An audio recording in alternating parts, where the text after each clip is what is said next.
चलो स्टूडेंट, आप लोग क्वेश्चन लिख लिए होंगे, ये ऑब्जेक्टिव आने का चांस बन सकता है। ठीक है,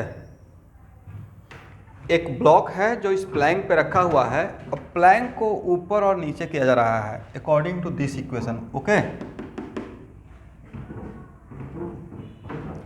ओके, तो अगर प्लैंक एसएचएम कर रहा है और जब तक प्लैंक के साथ ब्लॉक अटैच है, उसके सरफेस को उसके बीच में कांटेक्ट बना हुआ है, तब तक ब्लॉक भी तो एसएचएम करते रहेगा, राइट। और जो प्लैंक का एक्सेलरेशन रहेगा वही ब्लॉक का रहेगा। तो अगर आप फ्री बॉडी डायग्राम ब्लॉक का बनाएंगे तो ब्लॉक पे कौन कौन सा फोर्स लग रहा है, mg और n, और सारे फोर्स के कंपोनेंट के अलॉन्ग बाई एक्सिस अगर हम लोग रिजॉल्व करते हैं तो क्या ये लिख सकते हैं n minus M G equal to M into A Y. तो n equal to M G plus A Y. और हम लोग का क्वेश्चन का क्राइटेरिया क्या है, कंडीशन क्या है, how large the value of amplitude so that block does not living the contact with the plank, right. Then for not losing the contact, for not losing the contact, n should be greater than equal to 0। इतना लिख सकते हैं, इसका होता है M G plus M A Y should be greater than equal to 0।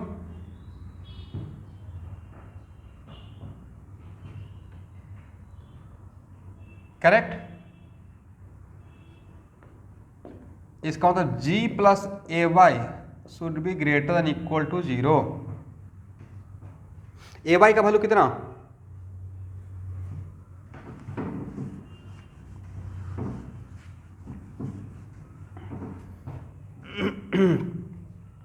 तो ए Y का value तो आपके सामने है, बाई को 2 बार डिफ्रेंशिएट कीजिएगा तो ए वाई के लिए क्या लिखिएगा, बाई इक्वल टू क्या था, ए साइन ओमेगा टी ना। तो ए वाई की 2 बार डिफ्रेंशिएट कीजिए तो क्या हो जाएगा, minus omega square A, agree.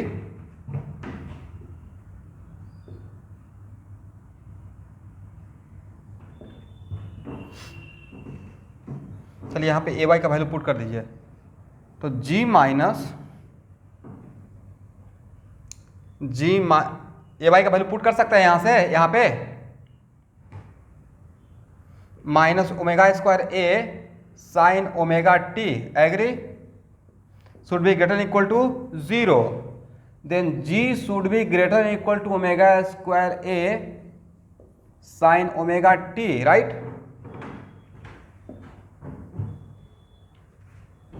Then A should be less than equal to कितना,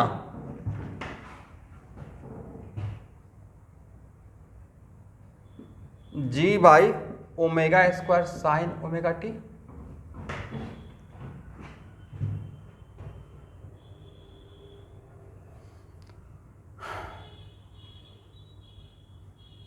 देखिए तो कहीं पे मिस्टेक हुआ है क्या, यहां से यहां तक कहीं पे कुछ प्रॉब्लम,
चलिए एक यहाँ पे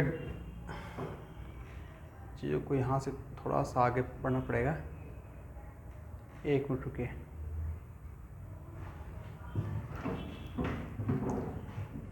एन इक्वल टू कितना आया है, n equal to m c plus a था ना, एम ए वाई। और चूँकि यहाँ से आप कंफ्यूज कर जाएंगे, ठीक है। तो n equal to M ji minus M omega square A sine omega T. Agree student?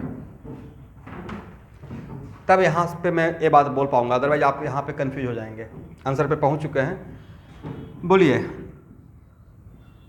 n का मिनिमम वैल्यू क्या होगा?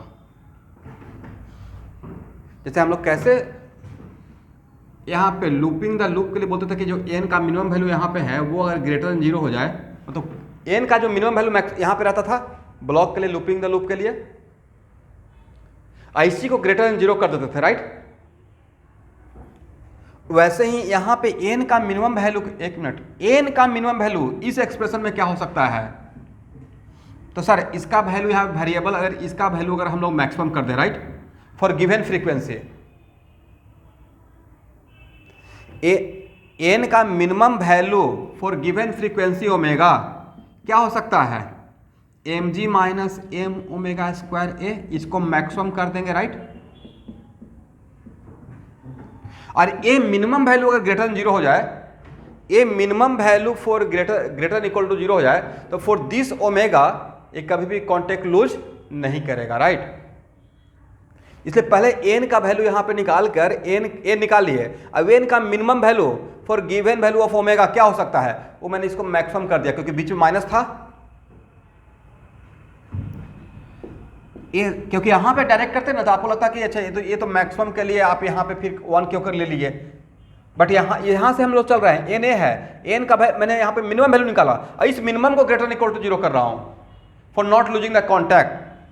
n minimum should be greater than 0 अगर कर दें तो यहाँ से जो एम्पलीट्यूड मिलेगा वो गिवन फ्रीक्वेंसी ओमेगा के लिए कभी भी कॉन्टैक्ट लूज नहीं करेगा। तो n minimum greater than equal to 0 करते थे M ji minus M omega square A, imply A should be less than equal to G by omega square. इसको यहाँ से नहीं, यहाँ से ही लेके चलिए तब ज़्यादा समझ में आएगा। इसका मतलब है कि इसमें ए का एम्पलीट्यूड क्या रहेगा, जी बाई ओमेगा स्क्वायर। इसका मतलब इसका मूवमेंट माइनस ए से प्लस ए, और यहाँ पे ए का value minus G by omega square, और यहाँ पे ए का वैल्यू हो जाएगा plus G by omega square. इसके बीच में जब तक वो ऑसिलेट करते, अब इसके बीच में इससे कम का एम्पलीट्यूड होगा, बट इसको ओवरशूट नहीं करेगा। इसको अगर ओवरशूट करेगा तो कहीं ना कहीं इसका कॉन्टैक्ट लूज हो जाएगा। लेकिन कॉन्टैक्ट लूज ऊपर जाने के टाइम पे होगा या नीचे आने के टाइम पे होगा? नीचे आने के टाइम पे होगा, तब स्यूडो फोर्स ऊपर लग जाएगा, राइट। एक कुछ लिफ्ट के जैसा, आप लिफ्ट में बैठे, लिफ्ट में अगर चढ़े हुए हैं तो लिफ्ट जब तक ऊपर आते रहेगा तब तक आपका कांटेक्ट बना रहेगा, लिफ्ट नीचे आते रहेगा तब कांटेक्ट लूज होने का चांस रहेगा। एग्री? तो ये ऑब्जेक्टिव आने का चांस रहेगा, देख लीजिए इस टाइप का, यही नहीं आएगा बट इस टाइप का।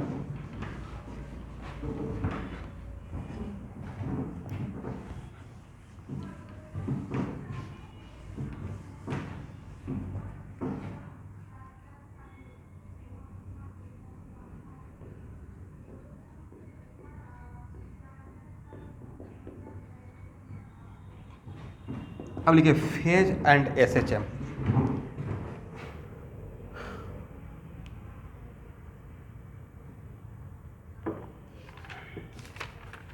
देखिए, let us B consider a particle,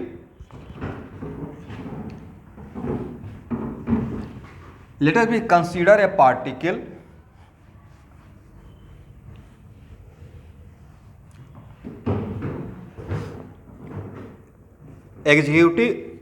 let us consider a particle executing a SHM along the x-axis about x equal to 0। इसका मतलब mean position x equal to 0 है, right. with amplitude A an equation given as x1 equal to a sine omega T.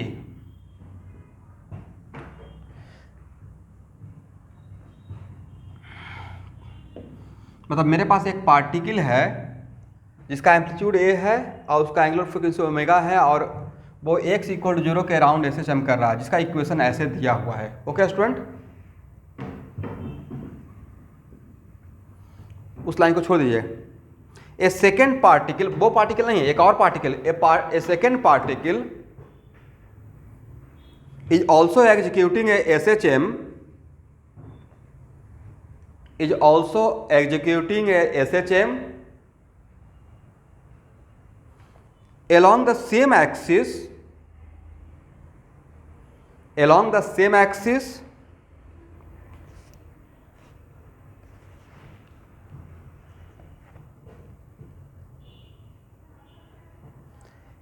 the same mean position,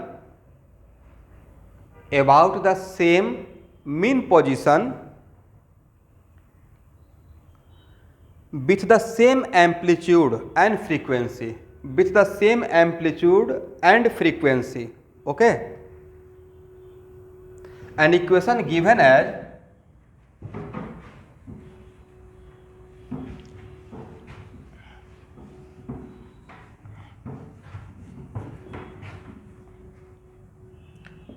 तो पहला particle का equation है x1 equal to a sine omega T और दूसरे particle का equation है, amplitude भी same है, a cos ओमेगा टी।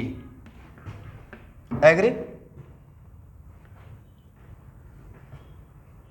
चलिए अब इसमें चीज़ों को एनालाइज करते हैं। एक्चुअली में हम लोग को देखना है कि इन दोनों पार्टिकल के का state of motion t equal to 0 पे है। ये दोनों पार्टिकल में से कौन फेज में आगे है और दोनों के बीच में फेज डिफरेंस क्या है।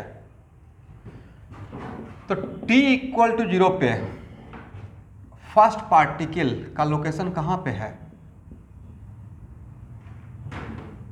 देख तो सही है। और t इक्वल टू 0 पे सेकेंड पार्टिकल का लोकेशन कहाँ पे है, देखिए तो स्टूडेंट, मतलब राइट एक्सट्रीम राइट। इसका मतलब t इक्वल टू 0 का सिचुएशन है कि मेरा t इक्वल टू 0 पे मेरा फर्स्ट पार्टिकल ऐसे है, यहाँ पे है,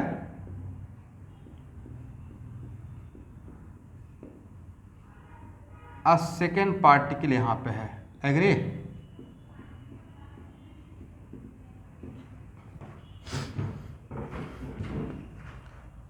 नेक्स्ट, अगर इसको टाइम के रेस्पेक्ट में डिफ्रेंशिएट करते हैं तो क्या मिलेगा, तो sir a omega cos omega T. यहाँ तक किसी को प्रॉब्लम, मेडिकल के स्टूडेंट?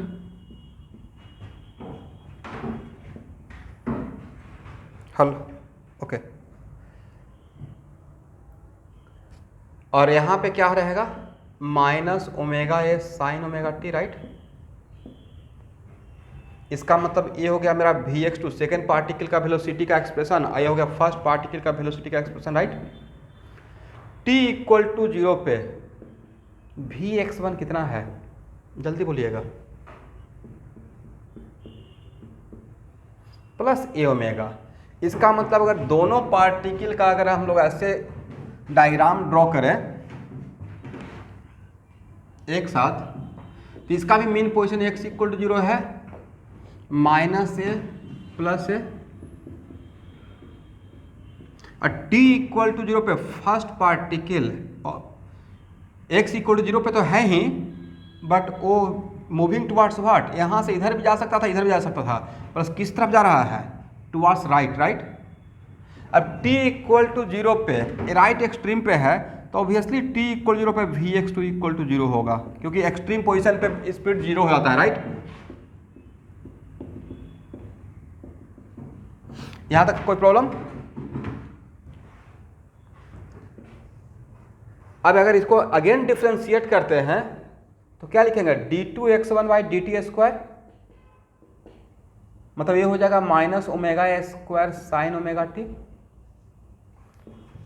इसको डिफ्रेंशिएट करते हैं तो क्या, अगेन डिफ्रेंशिएट करते हैं एक बार और टाइम के रेस्पेक्ट में, मतलब एक्सेलेरेशन के लिए dt², तो हो जाएगा माइनस ओमेगा स्क्वायर ए कॉस ओमेगा टी। चलिए t इक्वल टू 0 पे फर्स्ट पार्टिकल का एक्सेलरेशन क्या होगा? तो t इक्वल टू 0 पे फर्स्ट पार्टिकल का acceleration 0, right. ax1 at t equal to, ऐसे भी मीन पोजीशन पे नेट फोर्स 0 होता है और एक्सट्रीम पोजीशन पे मैक्सिमम नेट फोर्स होता है, राइट। और x2 का वैल्यू t इक्वल 0 पे कितना रहेगा? माइनस ओमेगा स्क्वायर ए। इसका मतलब है कि यहाँ पे एक्सेलरेशन जस्ट, अरे होना भी चाहिए था, राइट एक्सट्रीम पे जाके रुका हुआ थोड़ा रहेगा, अगर ऐसे जंप करेगा तो ये आएगा, राइट। इसका फोर्स किधर रहता है? फोर्स या acceleration always toward the mean position रहता है। तो अगर यहाँ पे है तो इसका एक्सेलरेशन किसकी तरफ रहेगा? मीन पोजीशन की तरफ रहेगा, राइट।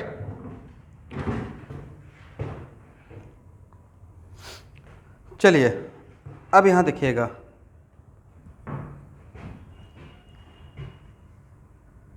यहां तक आ गए?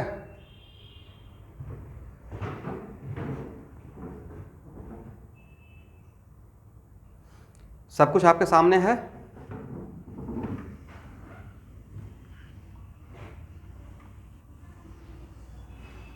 अब बताइए तो x1 और x2 में दोनों पार्टिकल में कौन पार्टिकल किससे आगे है फेज में? नहीं लगता कि सेकेंड पार्टिकल π/2 एंगल से लीड कर गया है with respect to first particle? ये मीन पे है, टुवर्ड्स राइट जाना शुरू करता है, तब तक एक एक्सट्रीम पे पहुंच चुका है।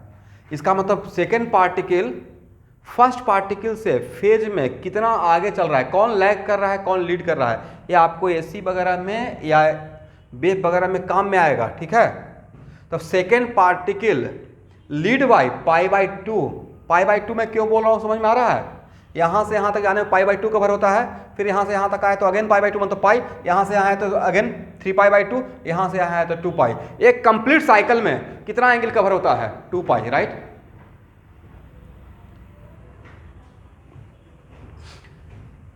तो अब यहाँ पे x2 equal to a sine omega t minus π/2 लिखना सही रहता है या प्लस π/2 लिखना सही रहता? माइनस लिखे या प्लस लिखे? मुझे साइन के टर्म में ही लिखना है।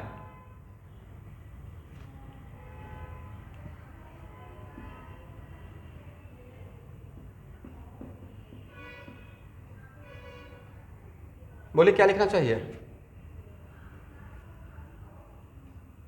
अगर इसके साथ कंपेयर करना है तो देखिए, जब कॉस को अगर साइन के टर्म में कंपेयर करना है, कॉस को अगर साइन के टर्म में, तो यहाँ पे दो बात हो सकता है, बिकॉज यहाँ के लिए इसलिए दो बात हो सकता है कि साइन π/2 प्लस थीटा भी कॉस थीटा होता है, साइन π/2 माइनस थीटा भी कॉस थीटा होता है, राइट।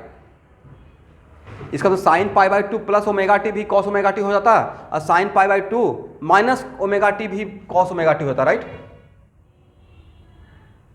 तो कौन बेटर सिचुएशन रहेगा, ए लिखना या ए लिखना? मेरा समस्या समझ रहे हैं मैं क्या बोलना चाह रहा हूं? मुझे इसको साइन के टर्म में कन्वर्ट करना है, ए लिखें या ए लिखें, क्या लिखना चाहिए?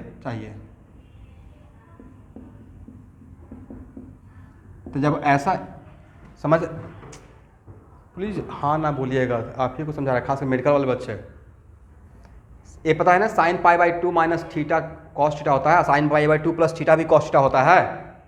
तो इसके बदले ये भी हो सकता है, इसके बदले ये भी हो सकता है, right. Then how can be decide कौन सा लिखे हैं? तो उसके लिए अब आप एक बार क्रॉस चेक कर लीजिए। अगर ए लिखते, अगर इसको इस टर्म में कन्वर्ट करते हैं तो इसी स्टेप में सब आपको कंफ्यूज कर देगा, राइट। अगर इसके बदले ये लिखते हैं फिर बोलते काउंटर करना है, तो ठीक है काउंटर कर लेंगे। अगर इसके बदले ये लिखिएगा तो dx2/dt क्या होता, बोलिए तो जरा साइन के टर्म में। तो सर ए हो जाता माइनस ए ओमेगा, राइट।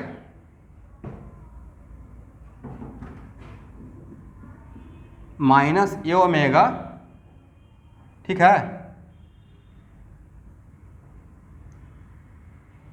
क्योंकि यहां पे माइनस और साइन का cos π/2 minus omega T agree? यहाँ तक आ गए? इसका अगर डबल डिफ्रेंसिएशन कर दीजिएगा तब क्या लिखिएगा?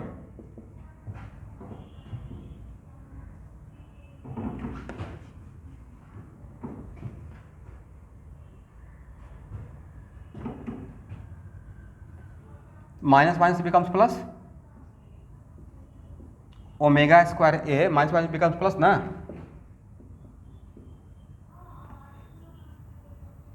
और कॉस का डिफ्रेंसिएशन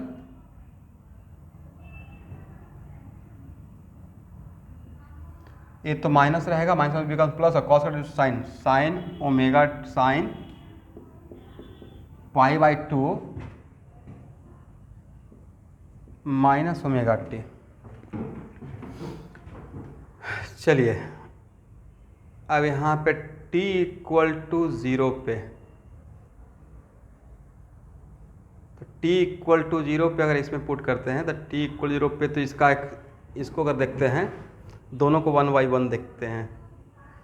अरे यहाँ पे कहीं पे देखिएगा मिस्टेक तो नहीं हुआ है, माइनस ओके, t इक्वल 0 पे क्या बोले? नहीं, वेलोसिटी तो 0 हो गया ना, टी इक्वल 0 पे, ए 0 कॉस पाई बाई 2 0 राइट, 0, और ए टी इक्वल टू 0 पे ये तो होना चाहिए ओमेगा स्क्वायर, यहाँ तो कहीं पे प्रॉब्लम है नहीं, और कॉस ओमेगा टी, टी 0 करते हैं plus A, okay.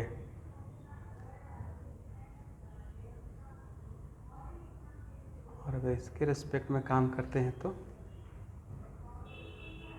Sign A sine pi by 2 plus omega t, इसको डिफ्रेंशिएट करेंगे तो ये ओमेगा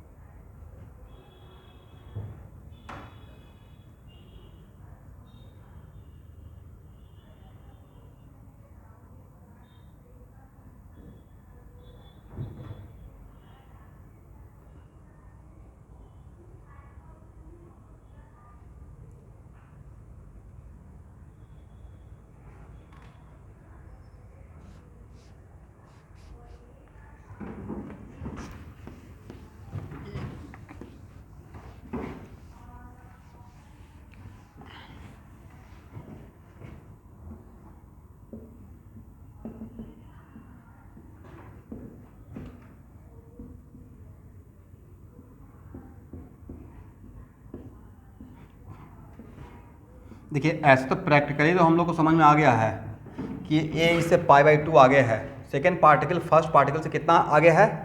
पाई बाई 2, बट उसको मैं मैथमेटिकली आपको थोड़ा दिखाने की कोशिश कर रहा हूँ। x2 इक्वल टू अगर a sine omega t plus pi by 2 लेते हैं, और अगर x2 equal to A sine omega t minus अगर पाई बाई 2 लेते हैं, तो t इक्वल टू 0 पे, हाँ यहाँ देखिए, यहाँ से ही पता चल जाएगा, t इक्वल टू 0 अगर इस तरीके से लिखते हैं तो यहाँ पे तो क्या हो जाएगा? माइनस ये हो जाएगा ना, sine minus theta equal to minus sine theta, sine minus theta equal to क्या होता है? माइनस साइन थीटा होता है। इसका मतलब इसके अकॉर्डिंग t इक्वल 0 पे लेफ्ट एक्सट्रीम पे होना चाहिए अकॉर्डिंग टू दिस इक्वेशन, और यहाँ पे t इक्वल 0 पे sign pi by 2 plus A, right? तो वो इक्वेशन सूट करेगा या ये इक्वेशन सूट करेगा? Omega t plus pi by 2 या omega t minus pi by 2? A equation set नहीं करेगा, क्योंकि यहाँ पे t इक्वल 0 पे लेंगे तो x2 इक्वल टू माइनस ए हो जाएगा, बट मेरा यहाँ पे x2 equal to t equal 0 पे क्या है? प्लस ए है, राइट? इसलिए x2 इक्वल क्या लिखेंगे? अगर साइन के टर्म में कन्वर्ट करेंगे तो x2 equal to A sine omega t plus pi by 2 लिखना है। ओके स्टूडेंट,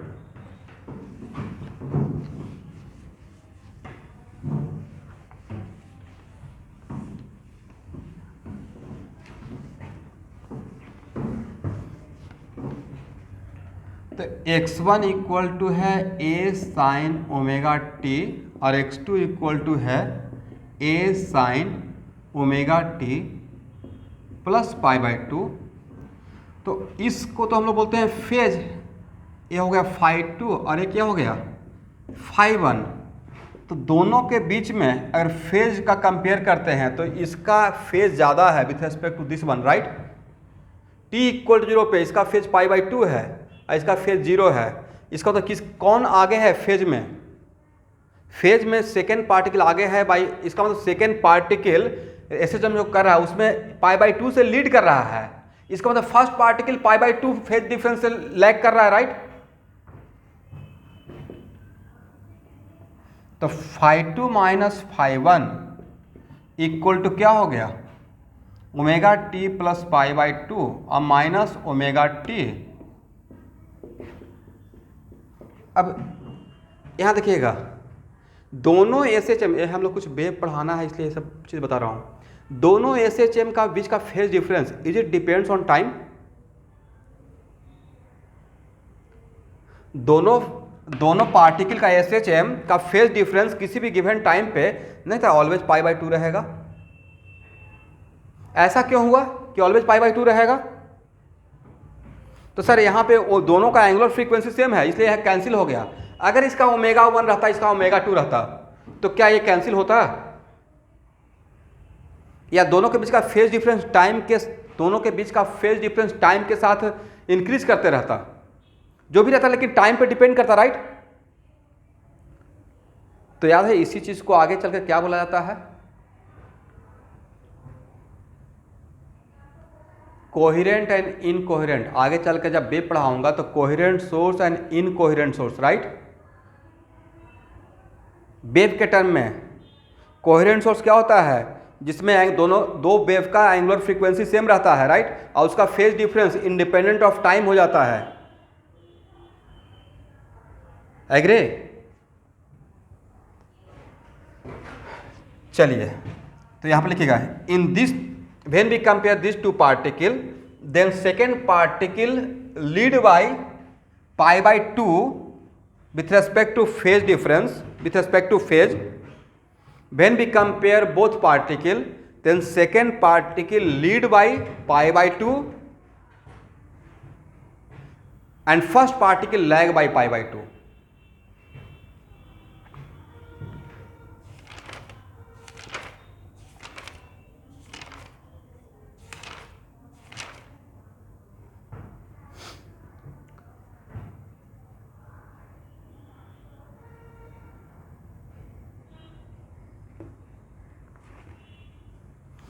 अब लिखिए composition of 2 SHM, addition of 2 SHM और composition of 2 SHM।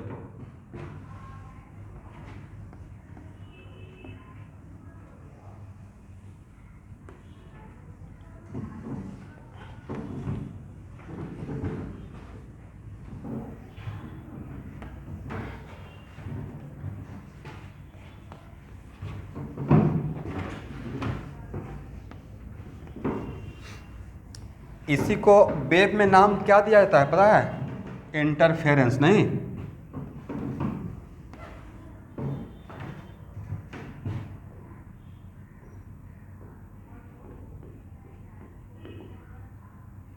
Composition of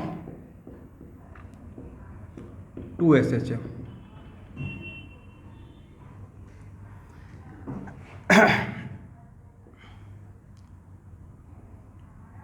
यहाँ देखिए स्टूडेंट,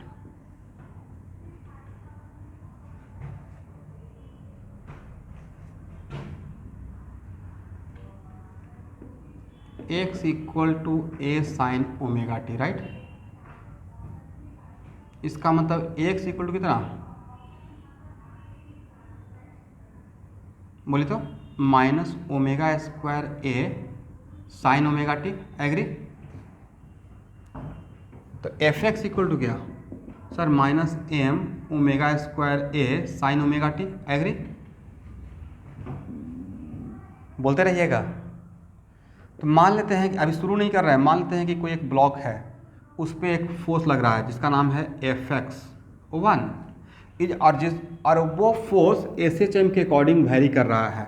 फॉर एग्जाम्पल स्प्रिंग तो इसी टाइप का फोर्स लगाता है जिसके वजह से SHM होना स्टार्ट होता है, राइट।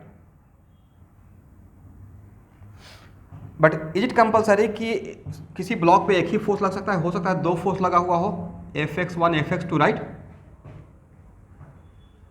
और ए फोर्स भी साइनसोइडल फंक्शन हो और ए फोर्स भी साइनसोइडल फंक्शन हो, मतलब इस फोर्स के वजह से भी SHM हो रहा है और इस फोर्स की वजह से भी SHM हो रहा है, राइट। तो उस केस में तो इसका रिजल्टेंट SHM जो रहेगा वो इन दोनों का रिजल्टेंट होगा। समझ रहे हैं? किसी एक पार्टिकल में दो ऐसा फोर्स लगा दिए जो दोनों SHM के लिए रिस्पॉन्सिबल था, तो उस केस में रिजल्टेंट देखेंगे, निकालेंगे, राइट। और उसी का नाम मैंने क्या दिया है? Composition of two SHM। Agree?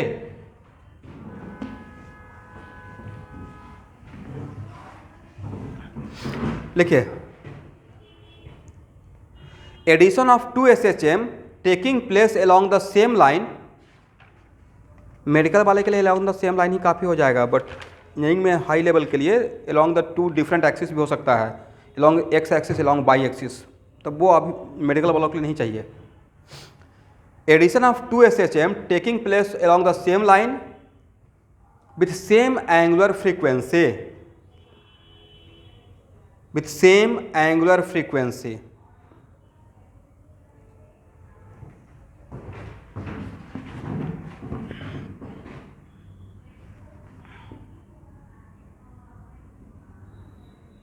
x1 equal to a sine omega t।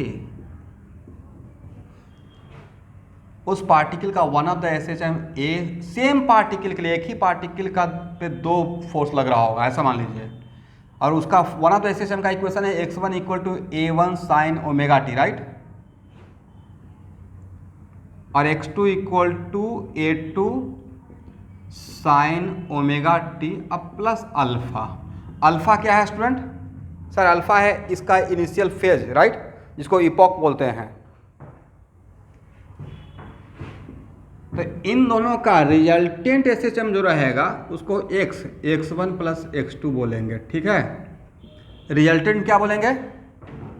x1 plus x2। और x1 के बदले क्या लिखिएगा? a1 साइन ओमेगा t, ठीक है। और x2 के बदले क्या लिखेंगे? a2 sine omega t plus alpha. Agree?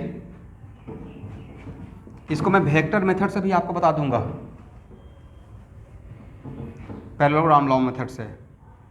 a1 sine omega t, सब लोग देख पा रहे हैं? ये वेव में आएगा, पता है ना, वेव में इंटरफेरेंस में आता है, और नहीं पता है तो जानिए, इसको तोड़िए। Sine omega t, sine a plus B का क्या होता है formula? Sine omega t cos alpha अब प्लस कॉस ओमेगा टी, ठीक है, साइन अल्फा। चलिए क्या हो जाएगा? तो x equal to omega, sine वाला टर्म को एक साथ कर दीजिए और कॉस वाला टर्म को एक साथ कर दीजिए, तो क्या लिखिएगा? a1 sine a1 plus a2 cos alpha sine omega T, right. मैंने इसको और इसको एक साथ कर दिया, plus a2 sine alpha cos omega T. Agree?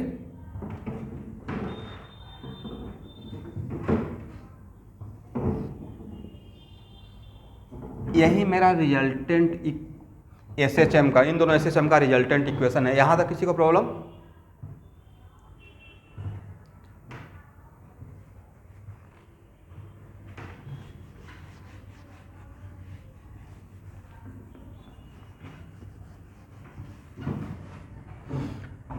चलिए स्टूडेंट, यहाँ देखिए, SHM along the x axis होने के लिए इस टाइप का इक्वेशन चाहिए नहीं, x equal to A sine omega t. तो मैं सपोज कर लेता हूँ कि इन दोनों के वजह से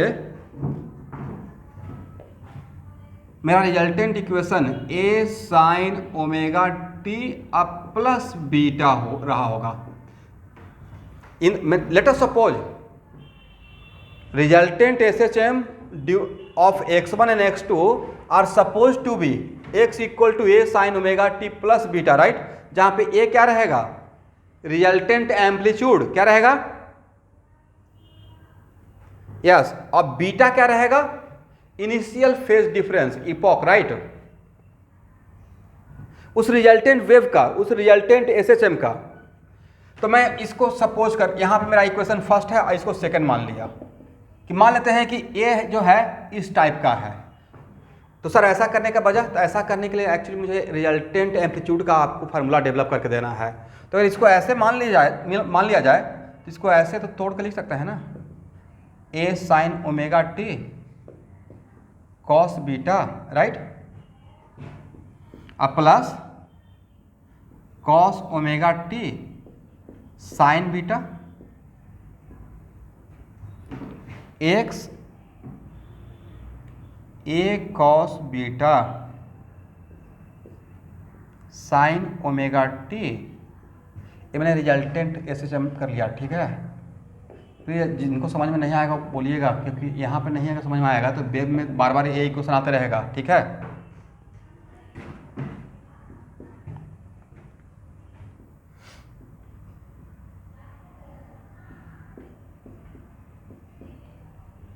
अब देखिए इक्वेशन फर्स्ट को सेकेंड के साथ कंपेयर कीजिए, मतलब इक्वेशन फर्स्ट और सेकेंड डिफरेंट है या सेम ही इक्वेशन है, क्योंकि इसी को हम लोग रिजल्टेंट मान लिए हैं, right.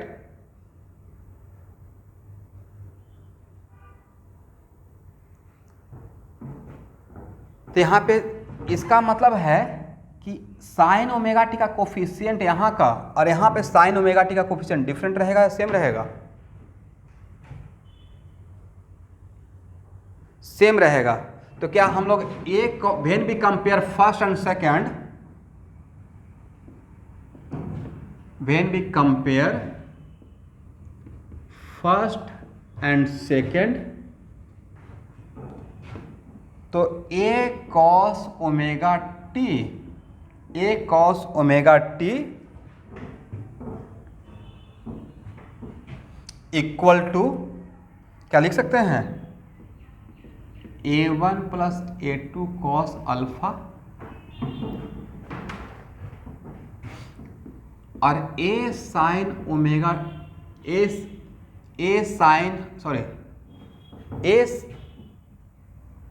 Sign beta, A cos beta के लिए हम लोग ये लिखेंगे, A साइन बीटा के लिए हम लोग क्या लिखेंगे, A2 साइन अल्फा, एग्री।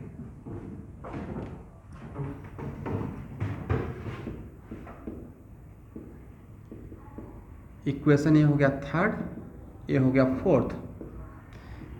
तो आपको नहीं लगा कि सर ये तो आप इंटरफेरेंस ही पढ़ा दिए मोटा मोटी, दो वेव का रिजल्टेंट वेव। अब दोनों को, इन दोनों का स्क्वायर करके जोड़ दीजिए, स्क्वायरिंग थर्ड एंड फोर्थ, क्या हो जाएगा, तो sine a square, sine square beta plus a square cos square beta, तो sine square beta plus cos square beta a square हो जाएगा। तो ए स्क्वायर इक्वल टू क्या हो गया student, sir A2 sine alpha का होल स्क्वायर, अब plus A1 plus A2 cos alpha का होल स्क्वायर, एग्री। तो ए और एम्पलीट्यूड नेवर बी निगेटिव, तो दिस इक्वल टू दिस का रूट ओवर, इसका अगर रूट कीजिएगा तो ए क्या मिलेगा, देखिए, तो देखिए A2 square sine square alpha, A2 थोड़ा बुला कीजिए प्लीज, ठीक है, A2 square sine square alpha, इसका A प्लस बी का होल स्क्वायर कैसा, A1 square plus A2 square cos square alpha plus 2A1 A2 cos alpha, agree. और A2 square sine square alpha, A2 square cos square alpha, तो A2 square common लेंगे, sine square alpha plus cos square alpha कितना हो जाएगा, A1 square plus A2 square plus 2A1 A2 cos alpha, right. ये equation किसी equation का याद दिलाता है? बोल दिए कौन सा इक्वेशन का? सर ये तो पैरेललोग्राम लॉ में दो वेक्टर का रिजल्टेंट वेक्टर का मैग्नीट्यूड का याद दिला देता है, राइट।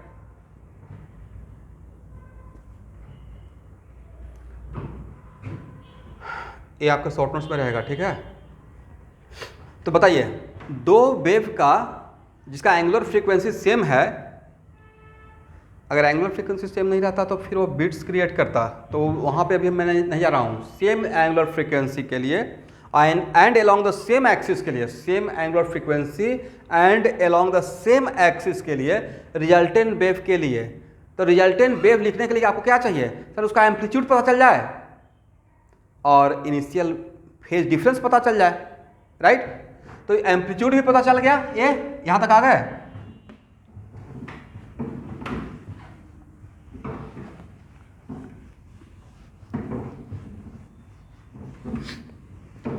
अब इसको लिखने के लिए ए तो निकाल लिए, यहां से पता चल जाएगा। अब अगर बीटा पता चल जाए तो आपको इक्वेशन लिखने में मदद मिल जाएगा। तो भाई थर्ड को फोर्थ से डिवाइड कर दीजिए, राइट। तो क्या tan बीटा इक्वल टू लिख सकते हैं? tan बीटा इक्वल टू बोलिए A2 साइन अल्फा और divided by A1 plus A2 cos alpha. इसमें तो A1 भी पता रहेगा, A2 भी पता रहेगा, अल्फा दिया हुआ ही रहेगा, राइट। ठीक है, ये इक्वेशन भी आपको इस इक्वेशन का या इतने तरह ये equation sir just parallelogram law का इक्वेशन के जैसा ही है। B sine theta divide by A plus B cos theta, right. और अगर ऊपर में बी था, अब यहाँ पे कंफ्यूजन ये होगा कि ये जो बीटा है किसके बीच का एंगल है।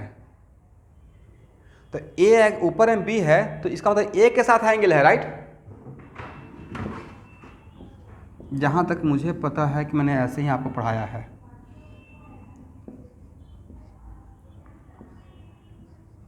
तो यहाँ पे अगर ऊपर में बी रहेगा तो ये बीटा किसके बीच का एंगल रहेगा? Angle between resultant and vector A, right. तो सर तो इससे आप बताना क्या चाहते हैं? मैं बताना ये चाह रहा हूँ, यहाँ देखिए ऊपर में क्या है, बोलिए A2 क्या है?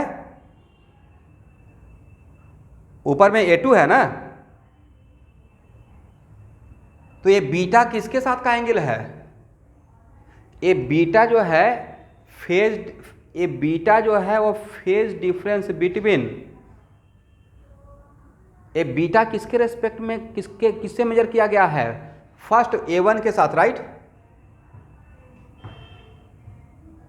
इसका मतलब आपसे पूछा जाएगा कि बीटा क्या है, तो बीटा बोलना है कि बीटा जो यहाँ पे है वो है फेज डिफरेंस लीड किया है।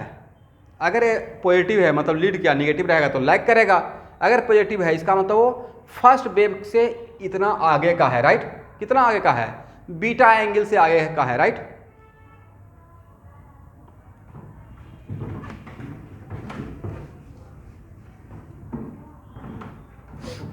यहां तक हो गया?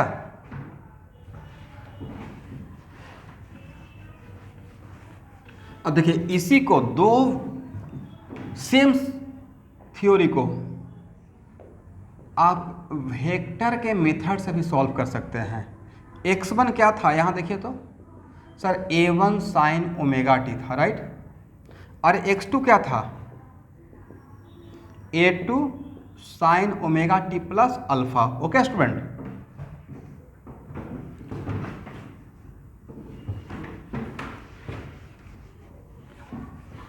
तो अब आप क्या कीजिए, प्रॉब्लम सॉल्विंग पर्पस के लिए A1 और A2 को वेक्टर के जैसा ट्रीट कीजिए। कैसा ट्रीट करेंगे स्टूडेंट? वेक्टर के जैसा। तो A1 के रेस्पेक्ट में A2 कितना फेज से आगे चल रहा है? तो A1 ऐसे है तो A2 ऐसे लिखेंगे नहीं, और कितना फेज से आगे है? अल्फा से, राइट। आधा लोग तो बोलते ही नहीं है कि मैं बताना क्या चाह रहा हूं। A1 A2 को यहाँ पे कैसा ट्रीट करेंगे, just like a vector, right. और किसी वेक्टर को पैरेलली शिफ्ट करते हैं तो vector will not change, right. तो ये क्या हो गया, अल्फा, एग्री। तो ये जो रिजल्टेंट है, रिजल्टेंट का मैग्नीट्यूड वही एक्चुअल में मेरा A1 A2 का रिजल्टेंट एम्पलीट्यूड रहेगा, ओके। तो पैरेललोग्राम लॉ का तो फार्मूला पहले से ही पता था, A1 square plus A2 square plus 2A1 A2 cos alpha. अब जब इक्वेशन लिखना है तो आप किसके रेस्पेक्ट में लिखना चाहते हैं वो देख लीजिए। तो x equal to resultant equation के लिए x equal to A sine, आप सेकेंड इसके रेस्पेक्ट में लिखना चाहते हैं या इसके रेस्पेक्ट में लिखना चाहते हैं। अगर इसके रेस्पेक्ट में, यहाँ देखिए इसके रेस्पेक्ट में लिखना है तब कैसे लिखिएगा, तो इसके यहाँ देखिएगा, इसके रेस्पेक्ट में रिजल्टेंट SHM आगे जा रहा है या इतना एंगल से पीछे है, इतना एंगल से पीछे है, राइट। तब क्या करेंगे, sign omega t plus alpha, अब माइनस इसको कुछ मान लेंगे, कोई कुछ तो नाम रहेगा इसका, बीटा, इसका अगर बीटा नाम है तो इसका कुछ गामा कर देंगे। अगर इसके रेस्पेक्ट में इक्वेशन लिखना चाहते हैं सेकेंड वेव के रेस्पेक्ट में, तब लिखना पड़ेगा a resultant amplitude sine omega t plus alpha minus gamma, right. और फर्स्ट के रेस्पेक्ट में लिखना चाहते हैं तब क्या लिखेगा, ए साइन ओमेगा टी, इसका तो ओमेगा टी था, प्लस बीटा, राइट। इसका मतलब मेरा रिजल्टेंट जो वेव है, ये रिजल्टेंट वेव है मान लेते हैं, तो रिजल्टेंट वेव फर्स्ट वेव से बीटा फेज से लीड कर रहा है, बट सेकेंड वेव से गामा फेज से लैग कर रहा है, राइट। आप किसके रेस्पेक्ट में लिखना चाहते हैं वो देख लीजिए। तो अगर मैं इस एंगल के रेस्पेक्ट में लिखना चाहता हूं तो इसके इक्वेशन इसके रेस्पेक्ट में लिखूंगा साइन ओमेगा टी अब प्लस बीटा, राइट। तो ए तो एम्पलीट्यूड निकल गया और टेन बीटा के लिए ए निकालना है, तो क्या लिखेंगे, A2 sine alpha divided by A1 plus A2 cos alpha. किसी को प्रॉब्लम?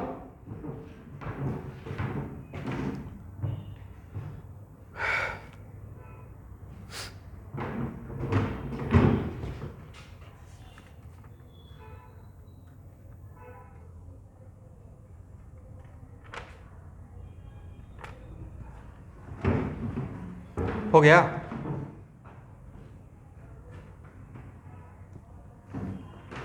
इस पे एक दो प्रॉब्लम कर लेते हैं तब समझ में आ जाएगा कि कैसे करना है, राइट।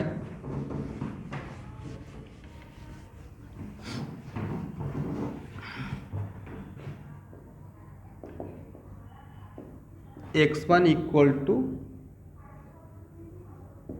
3 साइन ओमेगा टी और x2 equal to 4 sine omega t plus pi by 3। Agree student? तो रिजल्टेंट इक्वेशन लिखना है, लिखिए। तो सबसे पहले इसका रिजल्टेंट एम्पलीट्यूड बताइए, रिजल्टेंट एम्पलीट्यूड कितना होगा? अब तो बोल ही सकते हैं 3 का स्क्वायर प्लस 4 का स्क्वायर प्लस 2 इंटू, सुरैया देख रहे हैं, श्यामना, cos 60 निकल जाएगा यहाँ से वैल्यू। ये हो गया 9 प्लस 16 25 अब प्लस 12, राइट, √37 और बीटा निकल जाएगा। अगर हम लोग इस ए एंगल निकालना चाहते हैं, इसके टर्म में अगर लिखना चाहते हैं, इसके टर्म में, तो tan बीटा इक्वल टू क्या लिखेंगे बोलिए, 4 साइन 60 और divide by 3 plus 4 cos 60। But यहाँ जो बीटा मिलेगा वो इससे आगे वाला रहेगा, इसमें ऐड करके sign omega t plus beta लिखना है, राइट। मैं एक काम किया, ये 3 वाला और ये 4 वाला, राइट, और मैं ए निकालना चाह रहा हूँ और ए एंगल था 60 डिग्री। ये है A1, ये है A2, पैरेललोग्राम मेथड से कितना हो जाएगा? तो sir 4 into √3/2 divide by 4 plus 2, sorry 3 plus 2, how much? 2 √3 और डिवाइड बाई 5, राइट। इसका मतलब beta equal to tan inverse 2√3/5। तो रिजल्टेंट इक्वेशन क्या हो? पहला बात तो यही आपका मेडिकल का ऑब्जेक्टिव हो जाएगा। सेकंड, अगर एसएचएम का इक्वेशन लिखना रहेगा तो ऐसे लिखेंगे √37 साइन ओमेगा टी अब प्लस बीटा, और बीटा आपके सामने है। इसका मतलब रिजल्टेंट वेव किससे आगे रहा और किससे पीछे रहा? तो इस वेव से आगे रहा, कितना एंगल से? बीटा से। बट इस वेव से, सेकेंड वेव से, इससे कितना पीछे रहा? तो सर π/3 माइनस बीटा कर दीजिए, राइट, क्योंकि दोनों मिलाकर अल्फा है, राइट, π/3 है।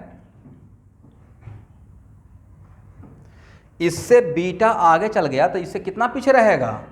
π/3 माइनस बीटा।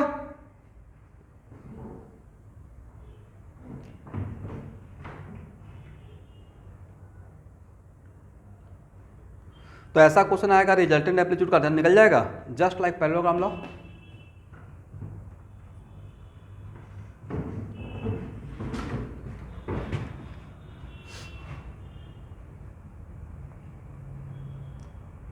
रिजल्टेंट एम्पलीट्यूड तो निकाल ही लीजिएगा, बट इक्वेशन लिखना काबिल तारीफ है कि इक्वेशन लिखेंगे और वहाँ जो लिखते हैं तो ये दिमाग में रहना चाहिए कि वो जो बीटा लिख रहे हैं वो किसके रेस्पेक्ट में लिख रहे हैं, क्या सोच के लिख रहे हैं, किससे आगे किससे पीछे, right.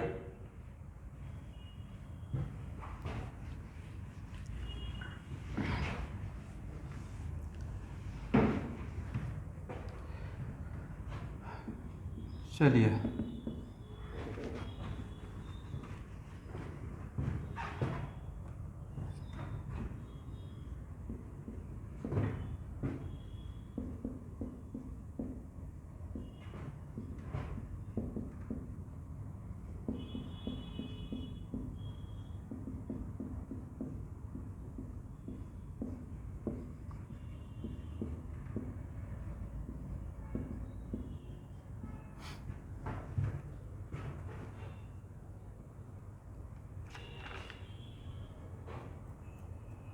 Find out the resultant amplitude.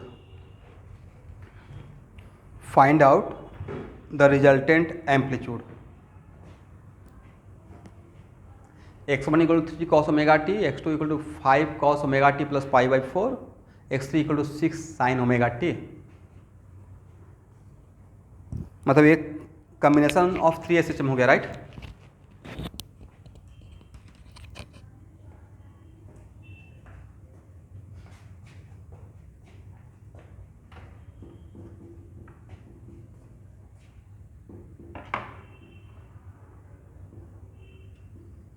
सब लोग सॉल्व करें इस प्रॉब्लम को। Find out the resultant amplitude, कौन सबसे फास्ट आंसर निकालता है?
हेलो एवरीवन,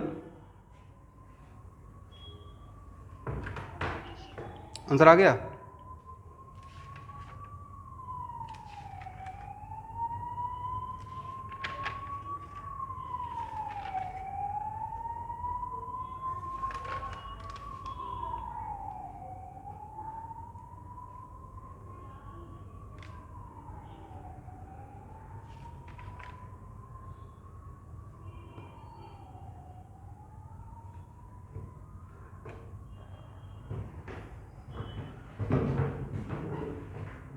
देखिए, डेरिवेशन इसलिए इम्पोर्टेंट होता है नहीं,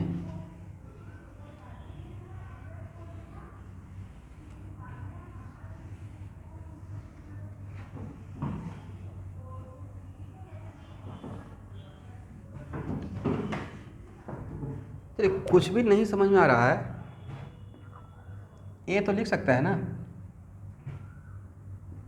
3 cos x equal to x1 plus x2 अब प्लस वाट x3, इतना तो लिख ही सकते हैं राइट।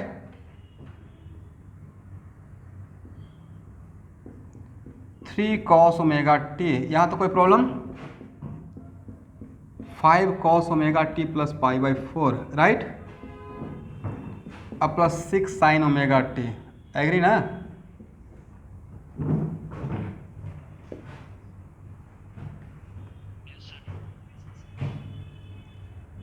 और 3 cos omega T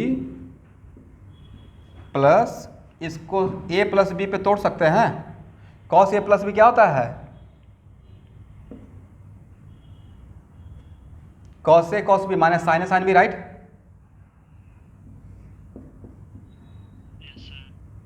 cos omega t pi by 4 है ना, cos पाई बाई 4, एग्री। अब minus sine omega t sine pi by 4 अब plus 6 sine omega T, agree.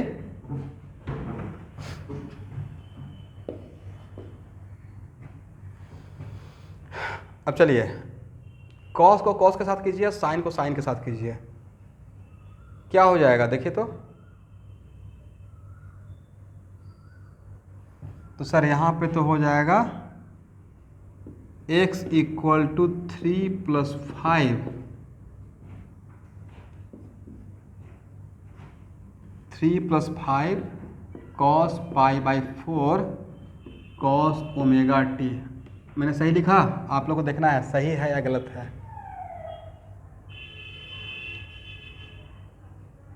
Cos omega T को एक साथ कर दिए, अब साइन वाले को एक साथ कीजिए, 6 और minus 5 sign pi by 4 sine omega T, इतना लिख सकते हैं,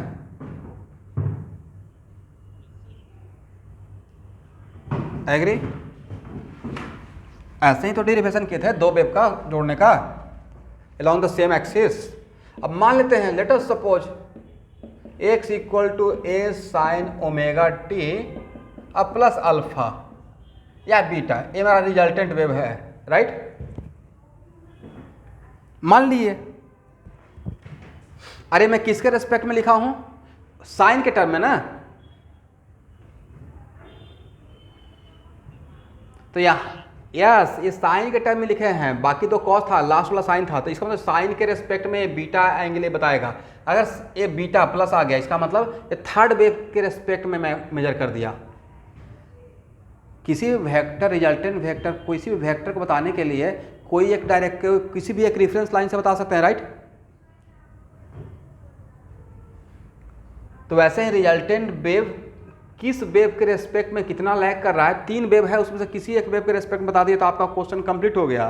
तो यहाँ पे जो मैंने बीटा लिखा ये तो निकल ही जाएगा, अब तो कुछ है ही नहीं, बट ये जो लिखे हैं वो साइन के टर्म में लिखे हैं। मेरा थर्ड वाला वेव साइन ओमेगा टी था और उसमें sign omega t plus beta किए हैं, तो थर्ड वेव के रेस्पेक्ट में बीटा एंगल से या तो लीड नहीं तो लैग। अगर बीटा पॉजिटिव तो थर्ड वेव के रेस्पेक्ट में इतना एंगल से लीड कर किया थर्ड वेव के रेस्पेक्ट में, और निगेटिव तो लैग कर जाएगा राइट।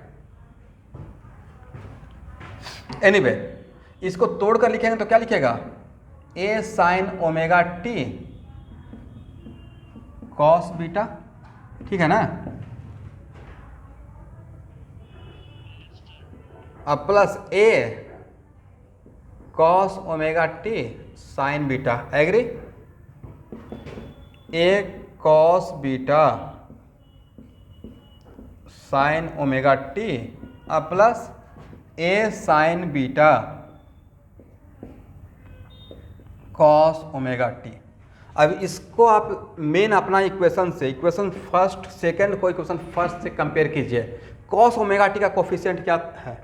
कॉस ओमेगा टी का कोफिशिएंट है 3 + 5 कॉस π/4, π/4 था ना स्टूडेंट, कितना था? π/4 ना, ओके लिख देंगे आपको, तो काम आप ही को करना है, लिख दीजिए वैल्यू वहाँ पे, देन भी कंपेयर। आपको तो वैल्यू क्या लिखा था आपको, तो उससे तो मैं वैल्यू पूछा ही था, आर ए का वैल्यू क्या होगा। अब बीच में आगे पूछ रहे हैं वैल्यू लिख सकते हैं, मैं तो वैल्यू क्या, मैं तो फाइनल वैल्यू पूछ रहा हूँ। बोलिए फाइनल वैल्यू आया है, कितना आया है?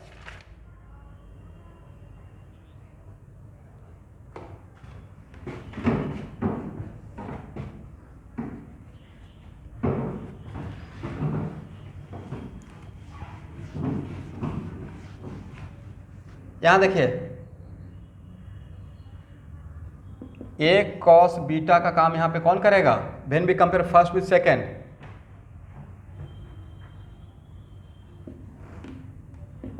चलिए मैं वैल्यू लिख देता हूँ 5/√2, देखिए तो सही है, इसका वैल्यू मैंने पुट कर दिया। ए साइन बीटा का काम कौन करेगा?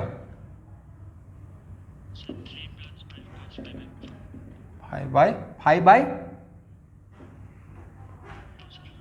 अब इसको इक्वेशन थर्ड और फोर्थ को स्क्वायर कीजिए और जोड़ दीजिए फर्स्ट, तो ए इक्वल टू क्या डायरेक्टली लिख दें? 6 - 5/√2 का स्क्वायर अब प्लस 3 + 5/√2 का स्क्वायर, कितना हो जाएगा स्टूडेंट? देखिए तो कौन सबसे फास्ट इसका कैलकुलेशन करते हैं?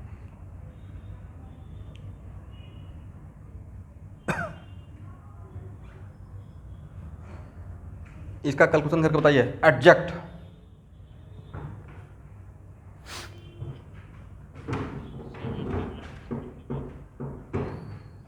क्या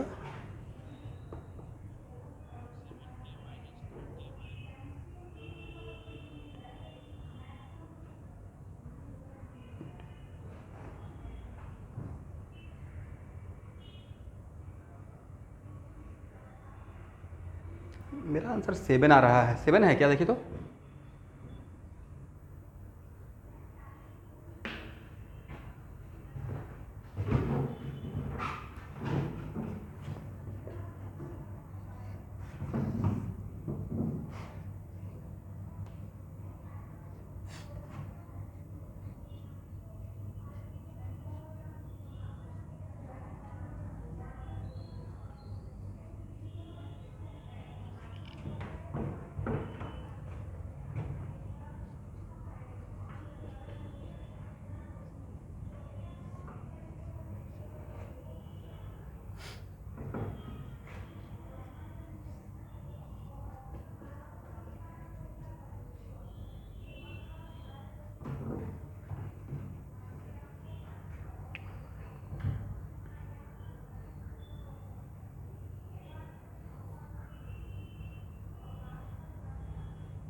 ये जोड़ने के बाद इसका कितना वैल्यू आता है?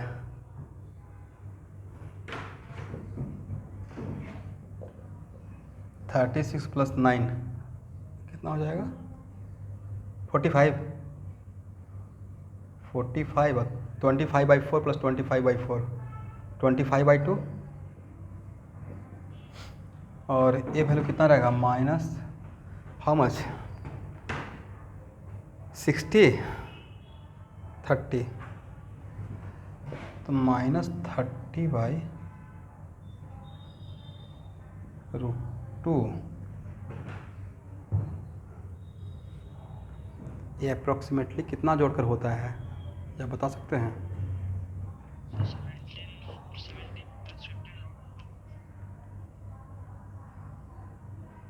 एग्जैक्ट रूट निकाल के बताइए तो मोटा मोटी कितना आता है? 45 + 12.5 अब माइनस 30/√2 का वैल्यू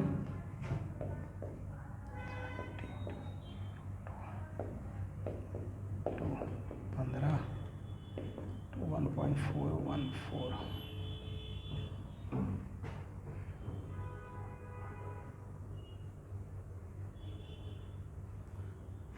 50 × 1.4 50 × 1.414 कितना होता है?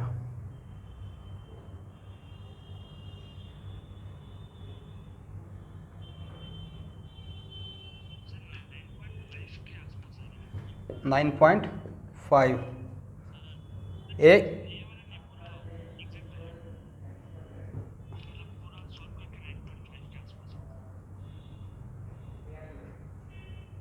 ए वैल्यू पहले कैलकुलेट करके बताइए। हाँ,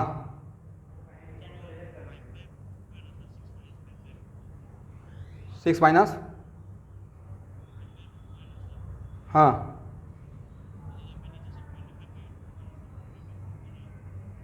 25/, ए और ए जोड़ेंगे तो कितना होगा? Okay of O 50/4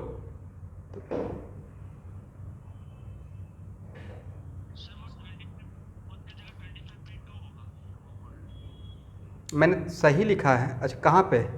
okay this one ना, ओ सॉरी ओ सॉरी हाँ, तो ये हो जाएगा 25 राइट।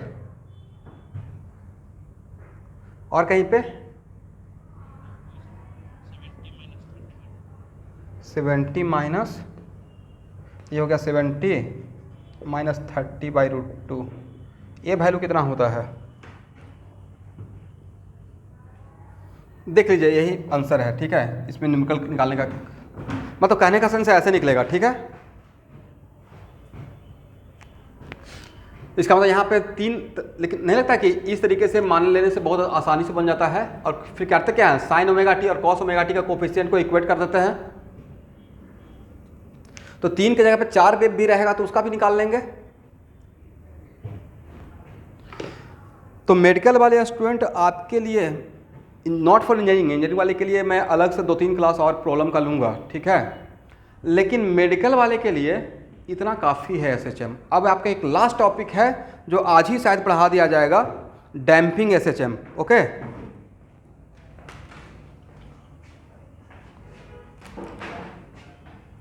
आज के लिए इतना ही।